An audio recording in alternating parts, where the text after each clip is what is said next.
بسم اللہ الرحمن الرحیم نحمده ونصلی ونسلم علی رسوله الکریم اما بعد اعوذ باللہ من الشیطان الرجیم بسم اللہ الرحمن الرحیم الذی خلق الموت والحیاة لیبلوکم ایکم احسن عملا وهو العزيز الغفور صدق الله العظيم صدق رسوله النبي الكريم الأمين قال الله تبارك وتعالى في شان حبيبه إن الله وملائكته يصلون على النبي يا أيها الذين آمنوا صلوا عليه وسلموا تسليما الصلاة والسلام عليك يا سيدي يا رسول الله وعلى آلك وصحابك يا سيدي يا حبيب الله الصلاة والسلام عليك يا سيدي يا رسول الله وعلى آلك وصحابك يا سيدي يا رحمة للعالمين السلام عليكم ورحمة الله وبركاته.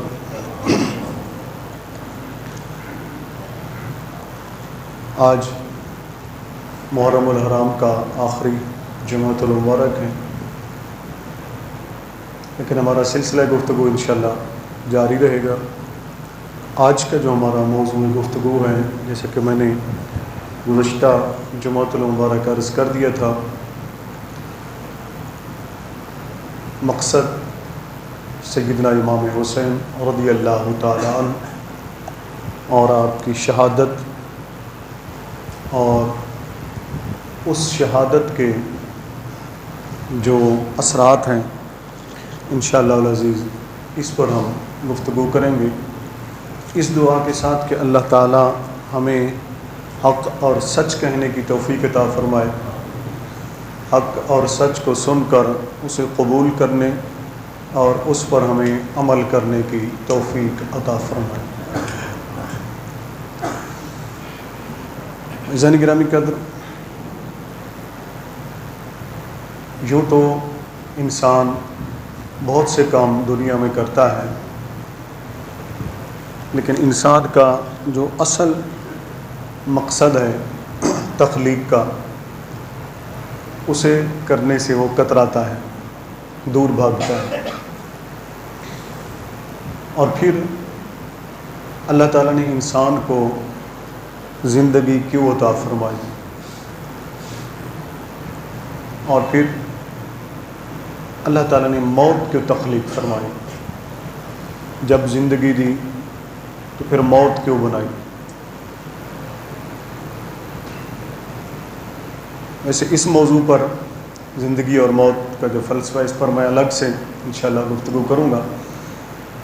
آج جو ہم نے سمجھنا ہے وہ امام حسین رضی اللہ تعالی عنہ وعلیہ السلام کی ذات گرامی کا جو مقصد تھا، جس مقصد کو وہ لے کر چلے، جس کے لیے انہوں نے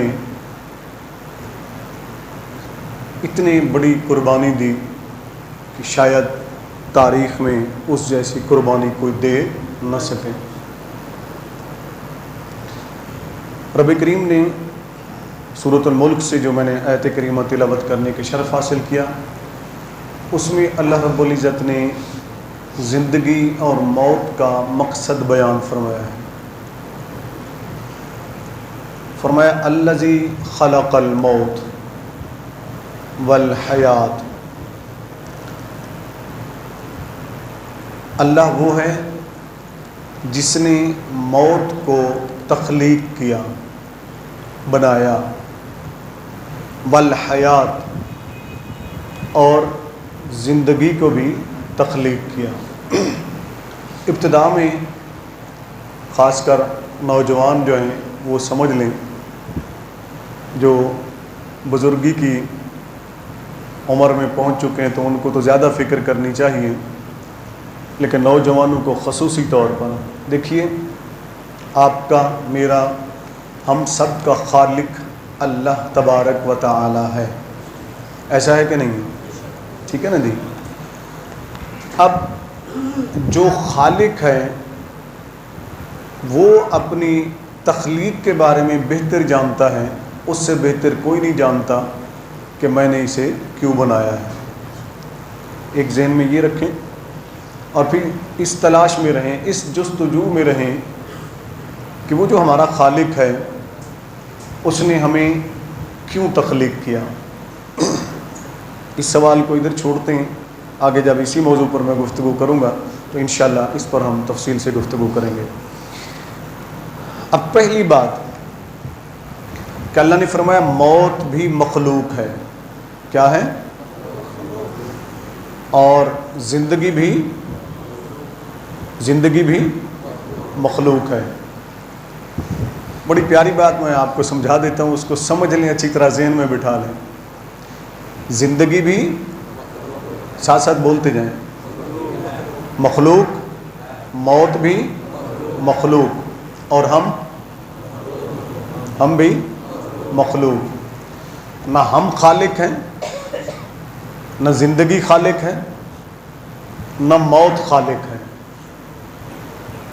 اسی میں ایک راز پنہا ہے، کاش ہمیں سمجھ میں آ جائے۔ اہل نسبت بڑی اچھی طرح اس کو سمجھتے بھی ہیں اور سمجھاتے بھی ہیں، اس لیے کہا جاتا ہے کہ کسی نہ کسی سے نسبت جوڑ لو، نسبت بڑے کام آتی ہے، بغیر نسبت کے آدمی کو بہت کچھ سمجھ نہیں آتا ہے۔ اب بات جو میں عرض کرنا چاہتا ہوں وہ یہ ہے،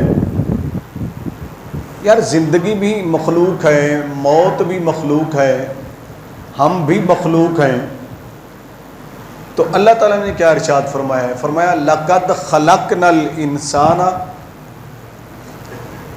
یہاں فرمایا زندگی موت کو بھی ہم نے تخلیق کیا ہے، زندگی کو بھی ہم نے تخلیق کیا ہے۔ یہ ہماری ساری مخلوقات میں یہ بھی دو شامل ہیں، یہ بھی مخلوق ہیں، ذہن میں بٹھا لیں بات کو۔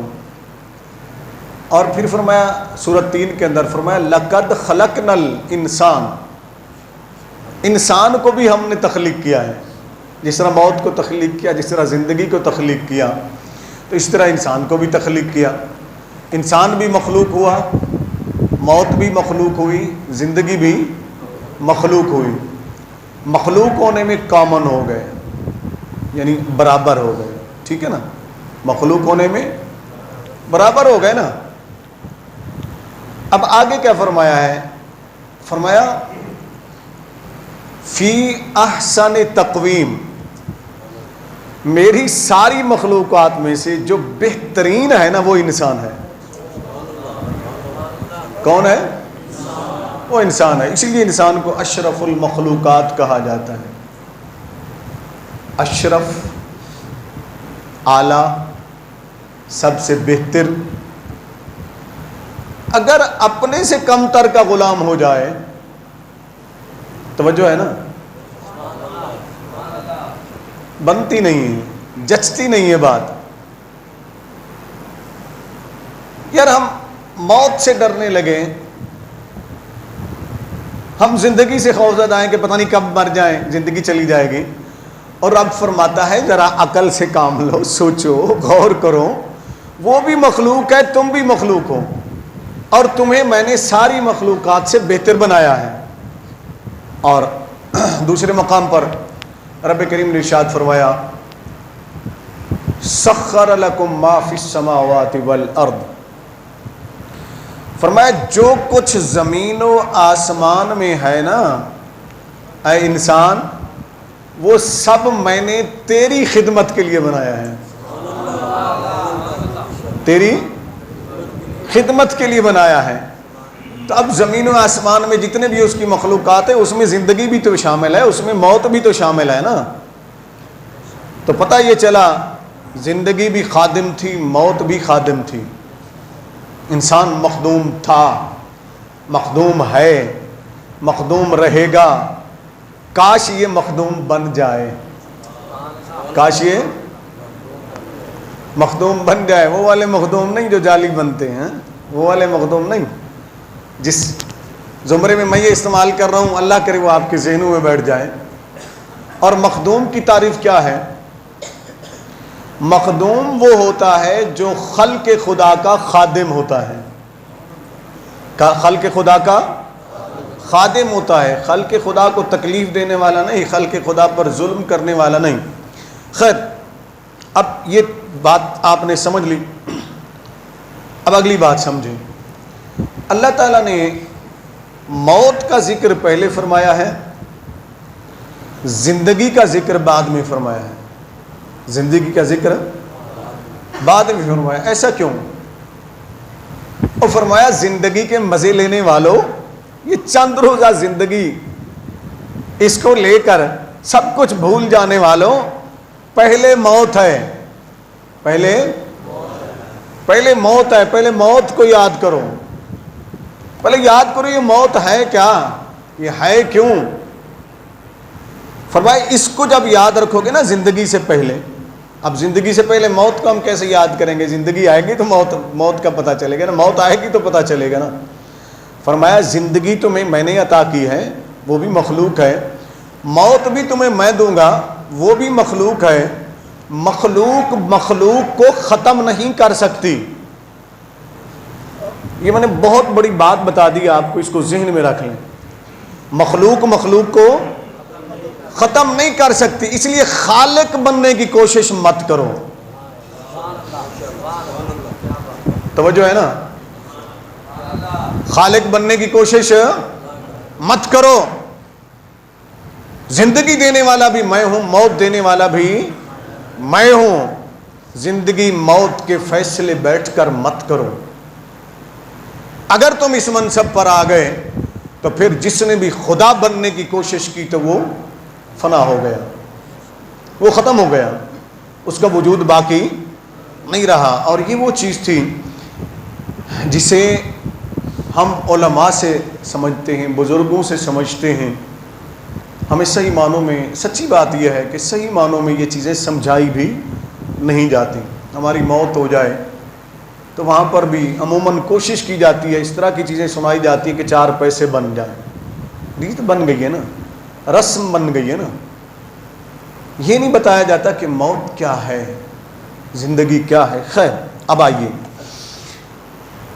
اللہ تعالیٰ نے آگے کیا ارشاد فرمایا؟ فرمایا میں نے زندگی کو، اللہ نے زندگی موت کو بنایا، تخلیق کیا، اور پھر زندگی کو، حیات کو تخلیق فرمایا۔ کیوں تخلیق فرمایا؟ فرمایا لیبلوکم، تاکہ ہم تمہیں آزمائیں، تاکہ ہم تمہیں آزمائیں، زندگی کے دے کر بھی اور موت دے کر بھی۔ یہ 2 چیزیں ہیں، دونوں آزمائش ہیں، دونوں انسان کے لیے۔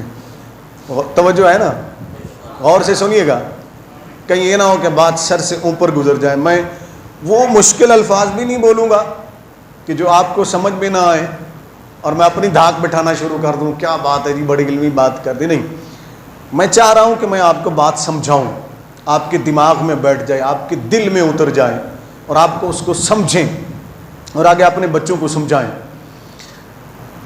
فرمایا یہ زندگی اور موت اس لیے ہے کہ ہم تمہیں، اونچی بول دیں نا میرے ساتھ، ہم تمہیں آزمائیں۔ پتہ یہ چلا کہ زندگی بھی آزمائش کا آلہ ہے، آزمائش کا، موت بھی آزمائش کا آلہ ہے۔ اگر اور آسان کر دیں، زندگی بھی امتحان کا پیپر ہے، موت بھی امتحان کا پیپر ہے۔ پتہ یہ چلا کہ اگر زندگی بھی آ جائے، موت بھی آ جائے، تو اس سے انسان کو کوئی فرق نہیں پڑنا چاہیے، انسان کچھ اور ہے۔ توجہ ہے نا، انسان کچھ اور ہے، انسان زندگی اور موت کا نام نہیں ہے، انسان زندگی اور موت کا محتاج نہیں ہے۔ اگر اس کو مزید سمجھنا ہے تو سورۃ الدہر کو آپ پڑھیں نا، 29ویں پارے میں، ٹھیک ہے نا۔ رب کریم نے کیا ارشاد فرمایا؟ فرمایا هل اتى على الانسان حين من الدهر لم يكن شيئا مذكورا۔ یہ قرآن ہے، ہم قرآن پڑھتے نہیں ہیں نا، ہر طبقہ قرآن پڑھتا ہے اپنا مطلب نکالنے کے لیے، ہیں؟ کوئی پڑھتا ہے یار بتوں کی مذمت میں جتنے آیات نازل نکالو جلدی کرو، ان کو فٹ فٹ فٹ فٹ یاد ہوتی ہیں۔ بتوں کی مذمت میں نازل ہونے والی آیات، کفار مشرکین کی مذمت میں نازل ہونے والی آیات. وہ اپنی نسلوں کو بھی وہی یاد کرواتے ہیں، پتہ نہیں انہی کی نسل ہے، پتہ نہیں کیا ہے. مجھے یہ بات آج تک سمجھ نہیں آئی ہے کہ بھائی جو آیات بتوں کی مذمت میں نازل مشرک ان کو نکال رہے ہیں کہ ہم اس کو نبیوں پر چسپاں کریں، ولیوں پر چسپاں کریں، اولیاء اللہ پر چسپاں کریں، مسلمانوں پر چسپاں کریں. یہ ہے ان کا کام. اور کچھ وہ ہیں کہ اپنے ہی عقیدے کے مطابق قرآن سے حوالہ ڈھونڈنا چاہتے ہیں. یہ نہیں چاہتے کہ قرآن کیا چاہتا ہے ہم ویسے بن جائیں. یہ کوئی نہیں چاہتا ہے کہ جو قرآن چاہتا ہے ویسے بن جاؤ نا. ویسے بن جاؤ گے تو پھر ایمان بچ جائے گا، پھر ایمان مل جائے گا. اب ذرا سنیے گا کیا فرمایا. فرمایا کہ یبلوکم ایکم احسن عملا. اب وہاں فرمایا زندگی اور موت انسان، میں تھوڑا سا آپ کو سمجھا دوں شروع میں تاکہ آپ کو امام حسین رضی اللہ تعالی عنہ و علیہ السلام کا مقصد سمجھ میں آ جائے، ان کی عظمت سمجھ میں آ جائے. ان کی شہادت کا ذکر بھی جب ہم سنیں تو ہمیں سمجھ میں آ جائے کہ کیوں انہوں نے اپنی جان کا نذرانہ پیش کر دیا، کیوں انہوں نے اپنا وطن چھوڑ دیا، کیوں انہوں نے حرم مکہ چھوڑ دیا، کیوں انہوں نے اپنے 72 ساتھیوں کو قربان کر دیا، کیوں تپتی ریت کے اوپر خود بھی اور اپنے بچوں کو بھی قربان کر دیا، پیش کر دیا اللہ کی بارگاہ میں. ان کے پیشانی پر شکن نہیں آیا، بل نہیں آیا، کسی جگہ پر ان کے منہ سے شکوے کے الفاظ نہیں نکلے. وہ کون سی چیز تھی؟ اب ذرا سنیے گا. فرمایا حل اتا الانسان حین من الدہر لم یکن شیئا مذکورا. میں نے کہا نا کہ زندگی اور موت کا نام انسان نہیں ہے، اس سے باہر نکلو، اپنے آپ کو سمجھو. ہم جب اس پر گفتگو کریں گے نا انشاءاللہ، آگے میں اسی پر گفتگو کروں گا شروع سلسلہ انشاءاللہ، اس میں میں تفصیل سے بتاؤں گا. لیکن چھوٹی سی بات سمجھ لیں پھر ہم اگلے نقطے کی طرف آتے ہیں. وہ کیا ہے؟ فرمایا انسان پر ایک ایسا زمانہ بھی گزرا ہے. حل اتا علی الانسان حین من الدہر. انسان پر ایک ایسا زمانہ بھی گزرا ہے لم یکن شیئا مذکورا، کہ وہ کوئی قابل ذکر چیز نہ تھا. اللہ کرے بات اوپر سے نہ نکل جائے، میں نے آپ کے دماغوں میں بٹھا دوں بات کو. قابل ذکر چیز نہیں تھا. جب قابل ذکر تھا نہیں، قابل ذکر چیز، لم یکن شیئا مذکورا. شیئا مذکورا یہ اشیاء جو ذکر ہوتی ہیں نا، جن کو تم ذکر کرتے ہو، جن کے پیچھے بھاگتے ہو، اس کو ذہن میں رکھ لیں. فرمایا ان میں سے کوئی بھی قابل ذکر چیز انسان نہیں تھا، مگر انسان پر زمانہ گزرا ہے. جب انسان تھا نہیں تو زمانہ کیسے گزرا؟ سوال یہ ہے. جب قابل ذکر تھا ہی نہیں تو پھر زمانہ، سوال بنتا ہے کہ نہیں بنتا؟ ارے بھائی ہیں بابا پیچھے بیٹھے ہوئے بشیر نقیبی صاحب، وہ بڑی توجہ سے سن رہے ہیں. آپ توجہ سے سنیں میری بات کو سارے دو. بھائی جب انسان قابل ذکر چیز میں نہیں تھا، قابل ذکر چیز نہیں تھا، تو پھر زمانہ کیسے اس پر گزرا؟ پتہ چلا کہ جس پر زمانہ وہ گزرا، وہ زمانہ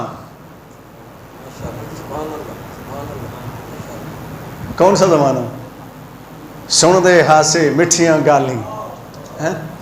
خواجہ غلام فرید رحمۃ اللہ علیہ کوٹ مٹھن شریف والے فرماتے سن دے ہاسے مٹھیاں گالیں تے سنا یار سنے دا ہاسے.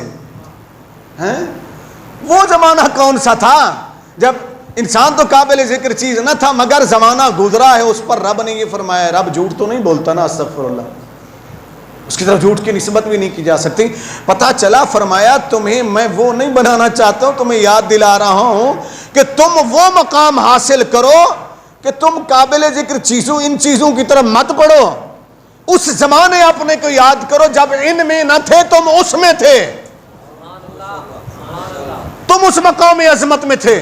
جب وہ وقت تم پر گزرا، میں سناتا تھا تم سنتے تھے. سن دے ہاسے مٹھیاں گالیں سنا یار سنے دا ہاسے.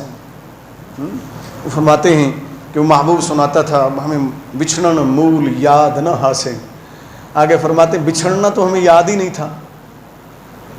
نفس پلیت پلیتی کیتی ازلوں پلیت تنا سے. دوسرے آرے بول اٹھے کہ نفس نے پلیتی کی، ہم تو پلیت نہیں تھے نا. تو پھر سوچو کہ یہ پلیتیاں ہمارے اندر کہاں سے آئی ہیں، ان کو دور کرو۔ اب ذرا آگے چلیے، اگلی بات یہاں سے آگے گزرتے ہیں کیونکہ وقت کم ہوتا ہے ہمارے پاس، میں نے اس کے اندر آپ کو سمجھانا ہے مقام امام حسین رضی اللہ شہادت، مقصد شہادت۔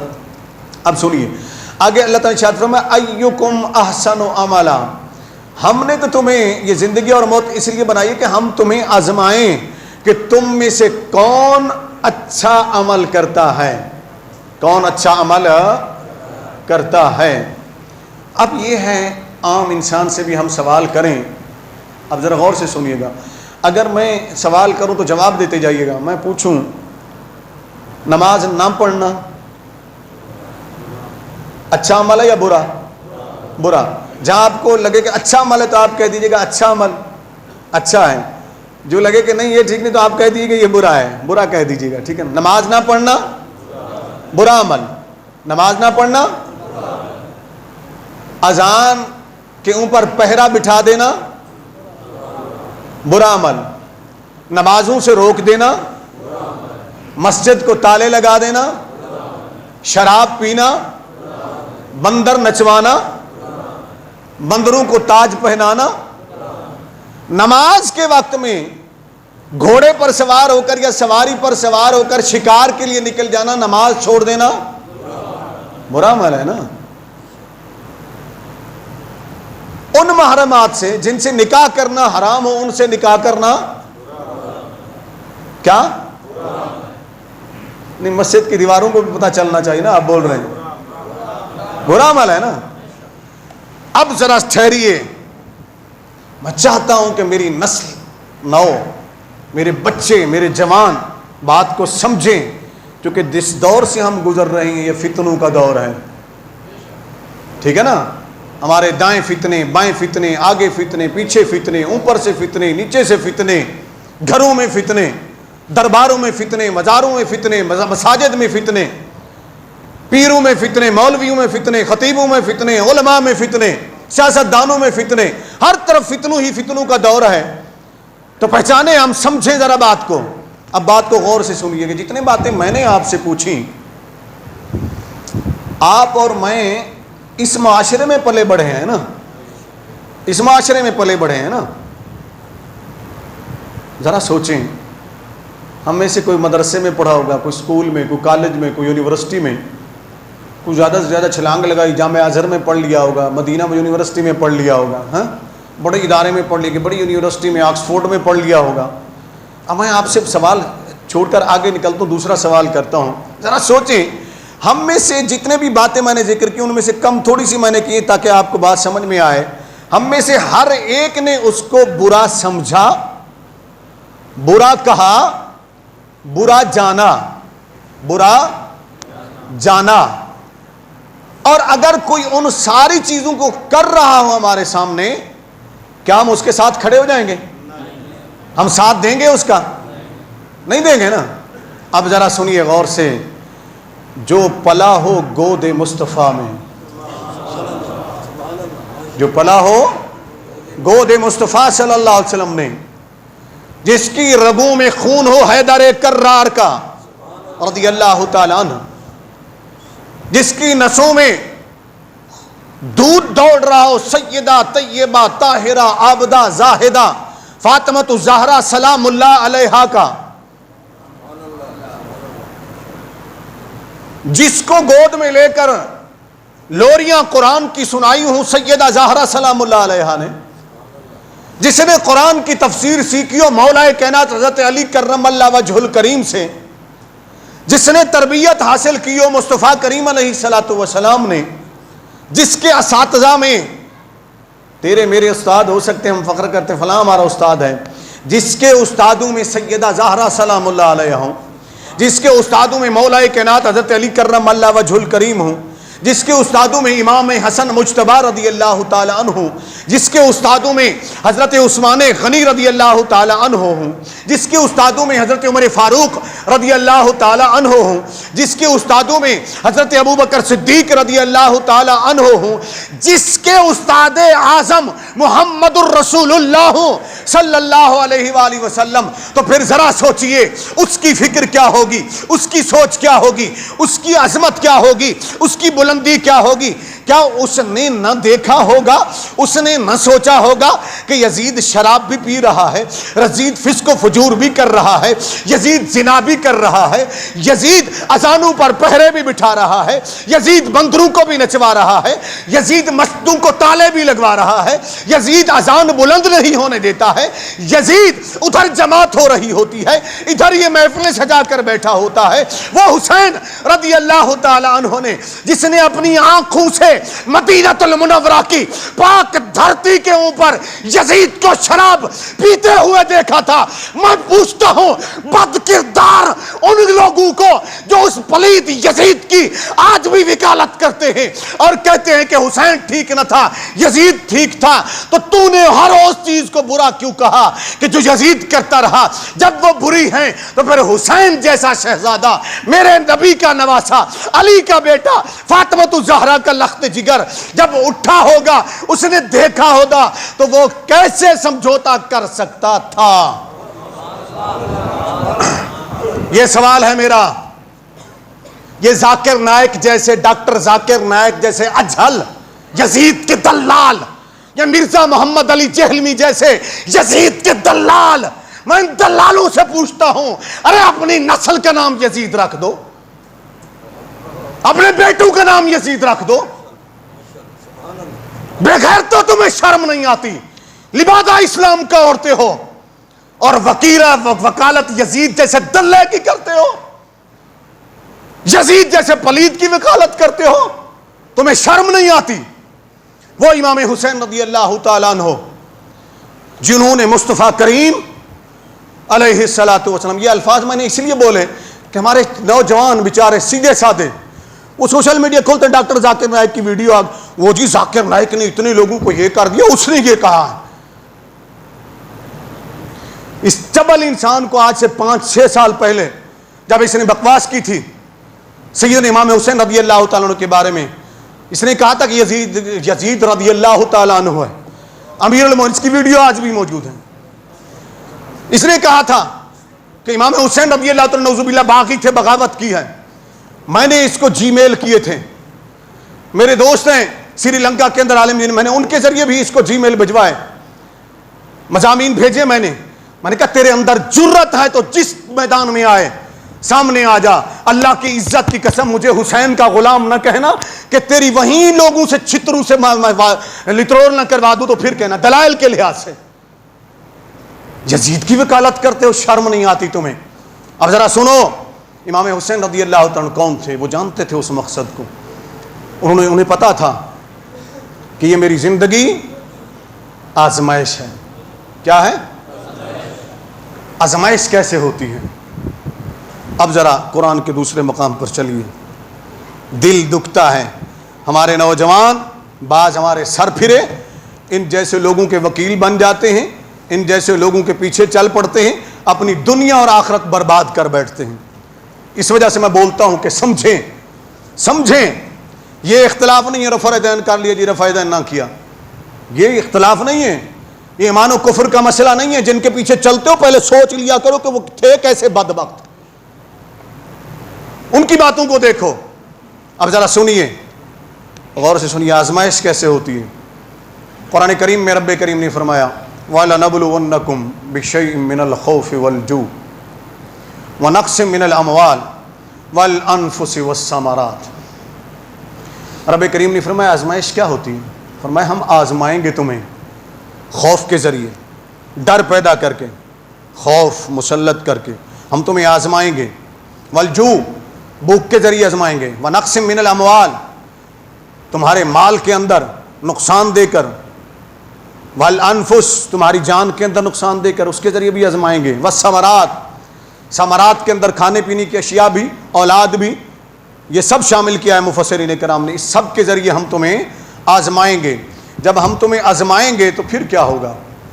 پھر کیا ہوگا؟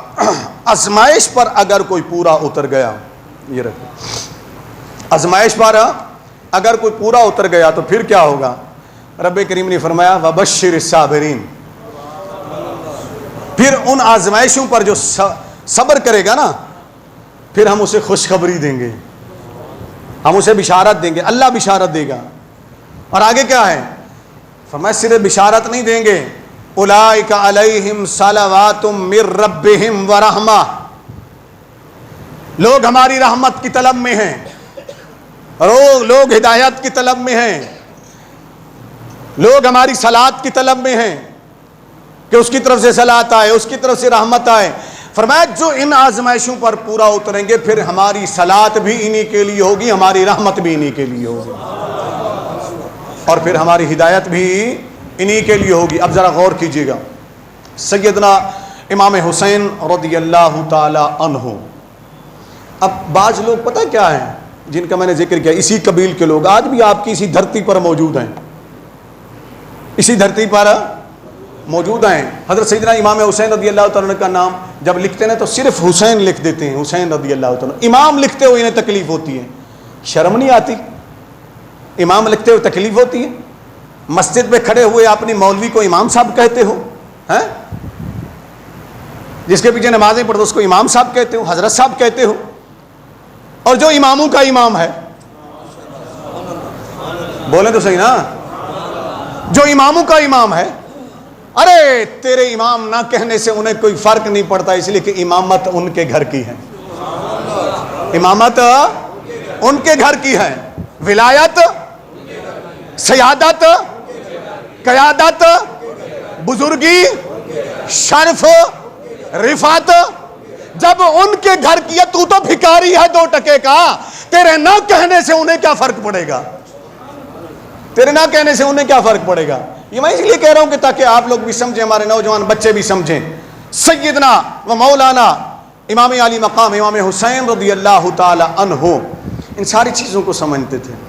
جب انہیں سب سے پہلے بلایا گیا یزید کی طرف سے، میں اس باس میں نہیں پڑھ رہا کہ کن لوگوں نے بیعت کی کن نے نہیں کی، الگ موضوع ہے، اس پر پھر کبھی انشاءاللہ، لیکن امام حسین رضی اللہ تعالیٰ عنہ جب بلایا گیا، علامہ ابن کثیر نے البدایہ والنہایہ جلد نمبر 8، کامل ابن اسیر کے اندر، تاریخ طبری جلد نمبر 6 کے اندر، اور دیگر کتب تواریخ کے اندر یہ واقعہ، یہ روایت موجود ہے کہ امام حسین رضی اللہ تعالی عنہ کو جب گورنر مدینہ جو یزید کی طرف سے تھا اس کو آرڈر آیا کہ حسین ابن علی، عبداللہ بن زبیر، عبداللہ بن عمر، عبداللہ بن عباس و دیگر رضی اللہ تعالی عنہم ان سے بیعت لو، اگر یہ بیعت نہ کریں تو پھر ان پر سختی کرو۔ کیا کرو؟ اونچی تو بولے نا، ڈرا نہ کریں۔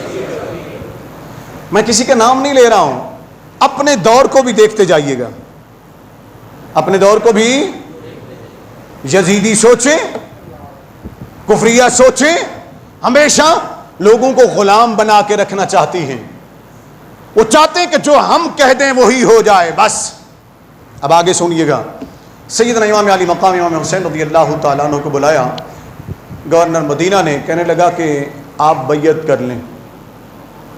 امام حسین جیسا ذہین آدمی، میں نے ابھی جن کا ذکر کیا، جو ایسی شخصیات سے پڑھا ہو، ایسی شخصیات کے گود میں بیٹھا ہو، ان سے اس نے تربیت حاصل کی ہو، تو سیدنا امام علی مقام رضی اللہ تعالیٰ نے ایک ہی جواب دیا۔ پہلی بات فرمایا کہ تم مجھ سے بیعت طلب کر رہے ہو، ایسا کرو باہر آ جاؤ، اندر بیٹھے تھے نا چھپ کے، بات سمجھے کہ نہیں سمجھے ہیں؟ یہ کمروں میں بیٹھ کر فیصلہ کرنے والے اب بھی نہیں سمجھو گے تو یہ قوم کب سمجھے گی؟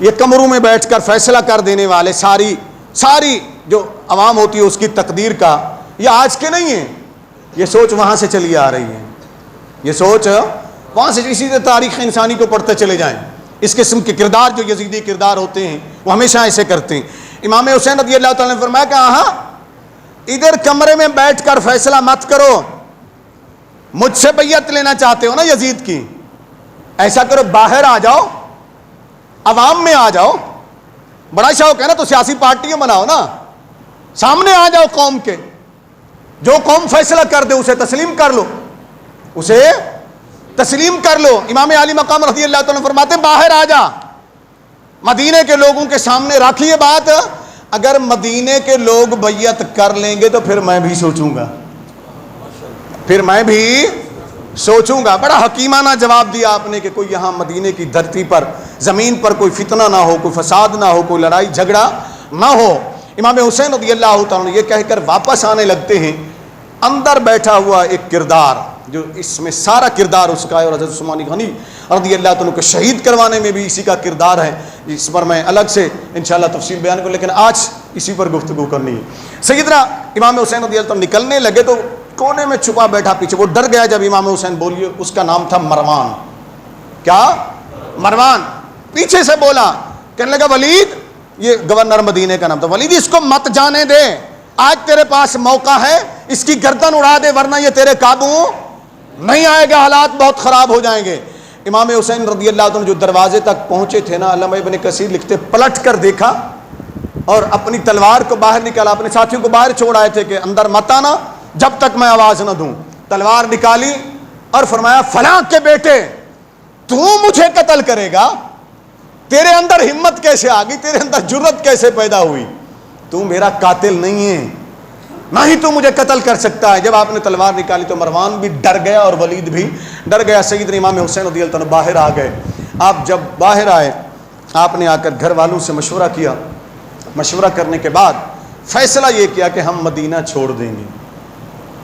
یہ پہلی آزمائش تھی امام حسین رضی اللہ عنہ کی جو شروع ہو گئی، گھر چھوڑنا ہے، گھر چھوڑنا ہے۔ رب نے فرمایا حسین تیری تیاری تو بڑی ہے نا، پیپر کی تیاری، سمجھ رہے ہیں بات کو؟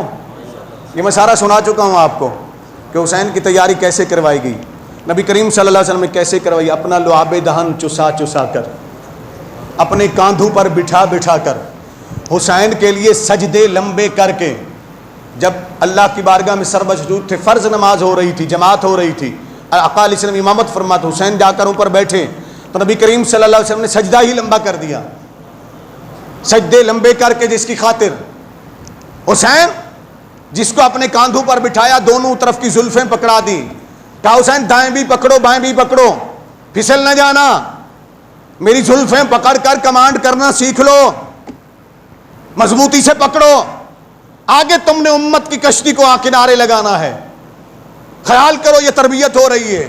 عمر فاروق رضی اللہ تعالیٰ کی وہ روایت ذہن میں لائے نا جو داتا علی حجویری نے کشف المعجوب میں لکھی اور دیگر ائمہ کرام نے اپنی اپنی کتب حدیث میں لکھی کہ آقا علیہ الصلوۃ والسلام، مشکات المصابیح دیکھیں، کنز العمال دیکھیں، دیگر کتب حدیث دیکھیں، کریم آقا علیہ الصلوۃ والسلام گھر میں جب کونیوں اور گھٹنوں کے بل چل رہے تھے اور حسین اوپر بیٹھے ہوئے تھے، ڈوری منہ میں ڈال کر پکڑائی ہوئی تھی دائیں بائیں کہ حسین پکڑ لو، جدھر تم اشارہ کرو گے میں ادھر چلوں گا۔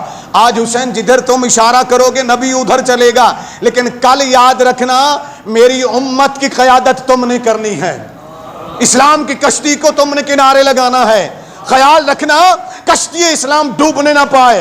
حسین خیال رکھنا تیری شہادتوں کی خبریں ہمیں مل چکی ہیں، یہ سن چکے ہیں آپ لوگ، میں سنا چکا ہوں آپ کو، بڑے حوالہ جات کے ساتھ میں بتا چکا ہوں۔ حسین میں جانتا ہوں، تاریخ کو پڑھیے، کتب حدیث کو پڑھیے، اللہ کے نبی صلی اللہ علیہ وسلم کو معلوم تھا کہ حسین کو شہید کر دیا جائے گا، مولا کے حضرت علی کرم اللہ وجہ الکریم کو معلوم تھا کہ حسین شہید کر دیا جائے گا، یہ میں حوالہ جات کے ساتھ بتا چکا ہوں، اور سیاستہ کی کتب کے اندر ہے، احادیث کے اندر موجود ہے، دیگر کتب احادیث کے اندر موجود ہے، لیکن کسی بھی مقام پر نبی کریم صلی اللہ علیہ وسلم نے یہ نہیں فرمایا اللہ میرے حسین کو بچا لے۔ اگر نبی دعا فرماتے تو دعا رد نہ ہوتی، دعا رد نہ ہوتی، مولا علی نے یہ دعا نہیں کی۔ اگر دعا نظر آتی ہے تو وہ ایک ہی نظر آتی ہے کہ اللہم آت الحسین صبر و اجرا، اے اللہ ہمارے حسین کو صبر بھی عطا کرنا، استقامت بھی عطا کرنا اور اجر بھی عطا کرنا، یہ نظر آتا ہے۔ اتنے بڑے امتحان کے لیے تیاری ہو رہی تھی۔ اب ذرا ایک امتحان کیسا تھا، یہ یہاں سے چلے، گھر چھوٹ گیا، خوف بھی طاری کر دیا گیا، مکہ المکرمہ پہنچتے ہیں تو وہاں بھی سکون سے رہنے نہیں دے جاتا۔ رب کریم نے فرمایا حسین آزمائش شروع ہو چکی ہے، آزماؤں گا تمہیں۔ یہ اب میں الفاظ اپنے ان آیات مبارکہ کو، احادیث مبارکہ کو، کتب شروع احادیث کو اور سیدنا امام حسین رضی اللہ تعالیٰ پر لکھی جانے والی کتب کو سامنے رکھ کے میں ایک تخیل پیش کر رہا ہوں، یہ نہ کہیے گا کہ یہ اللہ کے الفاظ ہیں۔ بعض لوگ ایک ٹکڑا کاٹ لیتے ہیں، کہتے ہیں یہ اللہ نے کہاں کہا ہے، یہ تخیل خیال ہے کہ آزمائے گا اللہ۔ حسین آزماؤں گا میں تمہیں، حسین تمہیں آزماؤں گا، کیسے؟ فرمایا حسین مدینہ چھوڑنا ہوگا، مولا چھوڑ دوں گا۔ اب یہ آزمائش کتنے بڑی تھی، ذرا قرآن پڑھیں اور تھوڑا سا پیچھے جائیں، جب اسماعیل علیہ السلام کو لٹایا تھا ابراہیم علیہ السلام نے، چھری چلائی تو چھری چل نہیں رہی تھی. تیسری مرتبہ جب انہوں نے زور سے پتھر پر مارا، اس نے پتھر کو 2 ٹکڑے کر دیا. ابراہیم علیہ السلام غصے میں آ گئے، کہا میرے اسماعیل کا گلا پتھر سے سخت تو نہیں ہے، تو پتھر کو کاٹتی ہے، میرے اسماعیل کے گلے کو کیوں نہیں کاٹتی؟ چھری زبان حال سے بول اٹھی کہ ابراہیم، اللہ کا خلیل کہتا ہے کاٹ، اور رب جلیل فرماتا ہے چھری مت چلنا، چھری مت چلنا، اسماعیل کا گلا مت کاٹنا. جب ابراہیم علیہ السلام اس غصے میں آئے تو رب کریم نے فرمایا کہ اب ابراہیم کی بات کو ماننا پڑے گا، چھری کو چلنا پڑے گا. لہذا اس غصے کو پورا کرنے کے لیے ابراہیم علیہ السلام کے اور ان کے جذبے کو پورا کرنے کے لیے رب کریم نے میڈھا بھیج دیا جنت سے، اور جا کر وہ میڈھا وہاں رکھ دیا گیا. اسماعیل علیہ السلام کو نکال لیا گیا. ابراہیم علیہ السلام جو آنکھوں پر پٹی باندھے ہوئے تھے، چھری چلا دی، گرم خون نکلا تو اٹھے، کہا الحمدللہ، اللہ نے میری قربانی کو قبول فرما لیا ہے. میرے قدم ڈگمگائے نہیں. جیسے آنکھوں سے پٹی کھولی تو سامنے اسماعیل علیہ السلام کھڑے ہوئے تھے. اسماعیل سامنے کھڑے تھے. رب کریم نے کیا فرمایا؟ وَنَادَيْنَاهُ ابراہیم، ہم نے ابراہیم کو ندا دی، وَفَدَيْنَاهُ بِذِبْحٍ عَظِيمٍ. قرآن کو پڑھیے نا، رب کریم نے فرمایا کہ ہم نے اس کے بدلے میں ذبح عظیم قبول فرما لیا ہے. اب لوگ کہتے ہیں جی وہ مینڈھا تھا بدلہ اسماعیل علیہ السلام کا. یار میں نے کہا ٹھیک ہے، آپ کی بات ٹھیک ہے، لیکن میں کیا کروں، میری مجبوری ہے. جو میں پڑھتا ہوں، جو میں سوچتا ہوں، جن بزرگوں کے قدموں میں بیٹھا ہوں، مجھ سے وہ بات ہضم نہیں ہوتی ہے. کیسے؟ ذرا آپ کو بھی میں بتا دیتا ہوں، غور سے سنیے گا کہ یار جو ان کو ذبح کیا جا رہا ہے وہ ہیں اللہ کے پیغمبر. اسماعیل علیہ السلام نبی ہیں. کون ہیں؟ نبی ہیں. اور ذبح کرنے والے کون ہیں؟ وہ بھی نبی ہیں. یار ایک بات تو بتاؤ نا، نبی عظیم ہوتا ہے یا مخلوق عظیم ہوتی ہے؟ باقی مخلوق تو جو ہے نا، قرآن کو پڑھا کر کوئی سوچے تو غور کرے نا، کون عظیم ہوتا ہے؟ نبی کا مرتبہ مخلوق چاہے کتنے بڑی ہو اس سے زیادہ بلند، نبی کا مرتبہ بلند ہوتا ہے. اسماعیل علیہ السلام نبی ہیں، اور مینڈھا مخلوق ہے. مینڈھا کیا ہے؟ مخلوق ہے، جنت سے لایا گیا. یہ دمبا مینڈھا ایک مخلوق ہے. کیا ہے؟ مخلوق ہے. اور یار کچھ خدا کا خوف کرو، کچھ تو خیال کرو نا. اللہ نے یہ نہیں فرمایا کہ اس کے بدلے ہم نے مینڈھا قبول فرما لیا، نہیں. وہ تو تھا نا ابراہیم علیہ السلام کے غصے کو پورا کرنے کے لیے، ان کے جذبے کو پورا کرنے کے لیے فرمایا اے اسماعیل، اے ابراہیم، وَفَدَيْنَاهُ بِذِبْحٍ عَظِيمٍ. ذبح پھر کہہ رہا ہوں تاکہ بات سمجھ جائیں آپ. ذبح عظیم، ہم نے اس کے بدلے میں بڑا عظیم ذبیحہ قبول کر لیا ہے. عظیم عظیم، پھر غور کرو، عظیم جو ان سب سے بلند و بالا ہے. اسماعیل تیرے جذبے کو بھی ہم نے قبول کر لیا، ابراہیم تیرے جذبے کو قبول کر لیا. اس لیے رب کریم نے اپنے محبوب سے فرمایا، محبوبہ جب حسین بھی بیٹھے تھے اور آپ کے بیٹے ابراہیم بھی ہیں آپ کی گود میں، نبی کریم صلی اللہ علیہ وسلم کی گود میں بیٹھے ہوئے تھے دونوں، آقا علیہ السلام لے کر بیٹھے ہیں. کبھی اپنے بیٹے کو پیار کرتے، کبھی نواسے حسین کو. جبرائیل آئے، آ کر اللہ کا سلام کہا اور کہا جی اللہ فرماتا ہے آپ ان دونوں سے پیار کرتے ہیں؟ آقا علیہ السلام سے ہاں میں پیار کرتا ہوں. جبرائیل نے عرض کی یا رسول اللہ صلی اللہ علیہ وسلم، رب فرماتا ہے ایک آپ پیار کے لیے رکھ لیں، ایک ہمیں دے دیں، ایک ہمیں دے دیں. اب یہاں نبی کریم صلی اللہ علیہ وسلم نے فرمایا کہ ایسا کرو، میرے بیٹے ابراہیم کو لے جاؤ، اللہ کی بارگاہ میں حسین کو چھوڑ دو، حسین کو. اور آقا علیہ السلام نے واضح فرمایا اپنی امت کو، فرمایا کہ لوگوں وفدیتو ابنی ھذہ، کیا ہے لوگوں میں نے اس بچے پر یعنی حسین پر اپنے بیٹے کو قربان کر دیا ہے، اپنے بیٹے کو حسین پر قربان کر دیا ہے. تو امت کو پیغام کیا دیا؟ فرمایا حسین پر میں تمہارا نبی ہو کر، تو میں تمہارا نبی ہو کر میں نے حسین پر اپنے بیٹے کو قربان کر دیا، سگے بیٹے کو حسین پر قربان کر دیا، تو تو حسین کے مقابلے میں جماعت کو قربان نہیں کر سکتا، تو حسین کے مقابلے میں تنظیم کو قربان نہیں کر سکتا، تو حسین کے مقابلے میں مولوی کو قربان نہیں کر سکتا، تو حسین کے مقابلے میں ذاکر کو مجتہد کو قربان نہیں کر سکتا ہے، تو حسین کے مقابلے میں جاہل ملاؤں کو قربان نہیں کر سکتا۔ سن، جو تجھے دور کرے حسین سے اس پر لعنت بھیجنا، اس حسین کی طرف آ جانا جس پر تیرے نبی نے اپنا بیٹا قربان کر دیا ہے، جس پر تیرے نبی نے اپنا بیٹا قربان کر دیا ہے، وہ حسین۔ آقا علیہ الصلوۃ والسلام نے فرمایا میں نے اس پر اپنا بیٹا قربان کر دیا۔ اب حسین کی تربیت شروع ہو گئی۔ اب بچایا حسین کو کیوں، ذرا سنیے گا۔ کریم آقا علیہ الصلوۃ والسلام چاہتے تو اپنے بیٹے کو رکھ لیتے، لیکن اس کے بعد نبی کا بیٹا نبی بنا، یہ تاریخ ہے۔ کئی نبیوں کے بیٹے نبی بنے جو سگے بیٹے تھے نسب کے لحاظ سے، اور اگر نبی کریم صلی اللہ علیہ وسلم کا بیٹا باقی رہتا اور وہ نبی نہ بنتا تو یہ نقص ہوتا ہمارے نبی کی شانوں میں، کمی آ جاتی کہ باقی نبیوں کے بیٹے نبی بنے تو ان کا بیٹا نبی کیوں نہیں بنا۔ اس لیے ایک بات تو یہ تھی، یا اللہ میرے بیٹے کو لے لیں، اللہ کو منظور یہی تھا، وہ واپس چلے گئے۔ دوسری بات یہ تھی کہ امام حسین پیدا ہوتے ہی ان کی شہادت کی خبر نبی سن چکے تھے، اور اس لیے نبی کریم صلی اللہ علیہ وسلم نے رب کے فرمان کو جو شہادت کی خبر دی جا چکی تھی اس کی لاج رکھی کہ حسین باقی رہے۔ تیسری بات کہا میرا بیٹا جائے گا تو مجھے دکھ ہوگا، اور اگر حسین گیا تو مجھے بھی دکھ ہوگا، فاطمہ کو بھی دکھ ہوگا، حسن کو بھی دکھ ہوگا، علی کو بھی دکھ ہوگا رضی اللہ تعالی، لہذا اس کو نہ لے جاؤ۔ پھر نبی صلی اللہ علیہ وسلم نے اس حسین کی تربیت شروع کر دی۔